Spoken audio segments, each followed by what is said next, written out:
સોપારી જે લગભગ દરેક સુપ્રસંગમાં અને વિધિઓમાં ઉપયોગી થાય છે, ત્યારે આયુર્વેદમાં સોપારીને અનેક ફાયદા માટે વખાણવામાં આવે છે.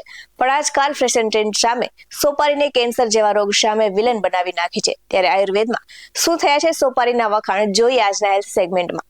નમસ્કાર દર્શક મિત્રો, BS90 ન્યૂઝમાં આપની સાથે હું છું નેહા પટેલ. સોપારીનું નામ સાંભળતા જ માઇન્ડમાં પાન, ફાકી, માવા નામના સૌથી પહેલા આવે, કેમ કે આપણે ત્યાં અહીંયા પાન સાથે સોપારી ખાવાનું ટ્રેન્ડ છે. તો આયુર્વેદમાં સોપારીથી જોડાયેલા ફાયદાની વાત કરવામાં આવે તો સોપારીમાં પ્રોટીન, કાર્બોહાઈડ્રેટ, ફેટ અને મિનરલ જોવા મળે છે. આ ઉપરાંત તેમાં અનેક જાતના તત્વો પણ જોવા મળે છે. તો આ ગુણોના કારણે તેનો પ્રયોગ ઔષધિના રૂપમાં પણ કરવામાં આવે છે અને સુપ્રસંગમાં, પૂજા અર્ચનામાં પણ સોપારીનું ઘણું મહત્વ રહ્યું છે. ત્યારે હાલ લગ્નની સિઝન ચાલી રહી છે, ત્યારે સોપારી વગર તો લગ્નની વિધિઓ જ અધૂરી લાગે છે. જોકે સોપારી ખાવાના ફાયદા અને ગેરફાયદા બંને છે. કેવી રીતે સોપારીનો સ્વાસ્થ્ય લાભ માટે ઉપયોગ કરવો તે આપણા લોકો પર નિર્ભર છે. જો સોપારીનું વધારે પ્રમાણમાં સેવન કરવામાં આવે તો કેન્સરના જોખમો વધી જાય છે. એટલા માટે સોપારીને ઓછી ખાવી જોઈએ. પરંતુ સૂકી સોપારી ખાવાથી ઘણા ફાયદા થાય છે અને સોપારીના પાણીનું અર્ક આપણા મોઢામાં મળી આવતા બેક્ટેરિયાના પ્રતિ માઇક્રોબાયોટિક મૂવમેન્ટને દૂર કરે છે, એટલે કે મોઢામાંથી વાસ આવતી બંધ થઈ જાય છે.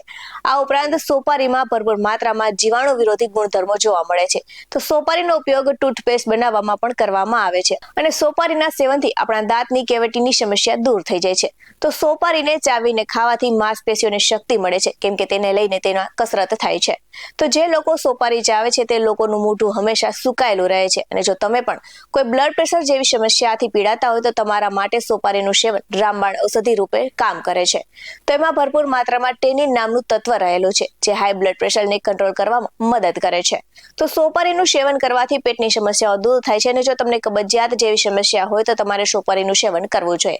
આ સાથે જ આ પાચક શક્તિને મજબૂત બનાવે છે અને સોપારી ચાવવાથી શરીરમાંથી ટોક્સિન બહાર નીકળી જાય છે. તો કબજિયાતમાં પણ રાહત મળે છે અને કોઈ પણ પ્રકારની ઈજા થવા પર સોપારીથી બનેલા કાઢાથી ઘાવને સફાઈ કરી અને ત્યારબાદ સોપારીનું જ બારીક ચૂર્ણ લગાવવાથી લોહી આવવાનું બંધ થઈ જાય છે અને થોડાક જ સમયમાં ધીમે ધીમે ઘાવ રૂઝાવા લાગે છે. તો ઘણા લોકો માને છે કે સોપારી ખાવાથી લોહી પાતળું થઈ જાય છે. આ વાત સાચી છે, પરંતુ તમાકુ જેવા કેફીન પદાર્થો સાથે સોપારીનું સેવન ન કરવું જોઈએ. તેનાથી ઘણા મોટા નુકસાન થઈ શકે છે. આવા જ બધો અહેવાલ સાથે ફરી મળતા રહીશું. તમે અમારી YouTube ચેનલને સબસ્ક્રાઇબ કરવાનું અને અમને Facebook અને Instagram પર ફોલો કરવાનું ભૂલશો નહીં. બાકી નવી અપડેટ્સ મેળવવા માટે આપ જોતા રહો BS90 ન્યૂઝ. અહીં આપવામાં આવેલી જાણકારી વિવિધ નિષ્ણાતોના જણાવ્યા પર આધારિત છે. BS90 ન્યૂઝ આવી કોઈ પુષ્ટિ નથી કરતું. નમસ્કાર.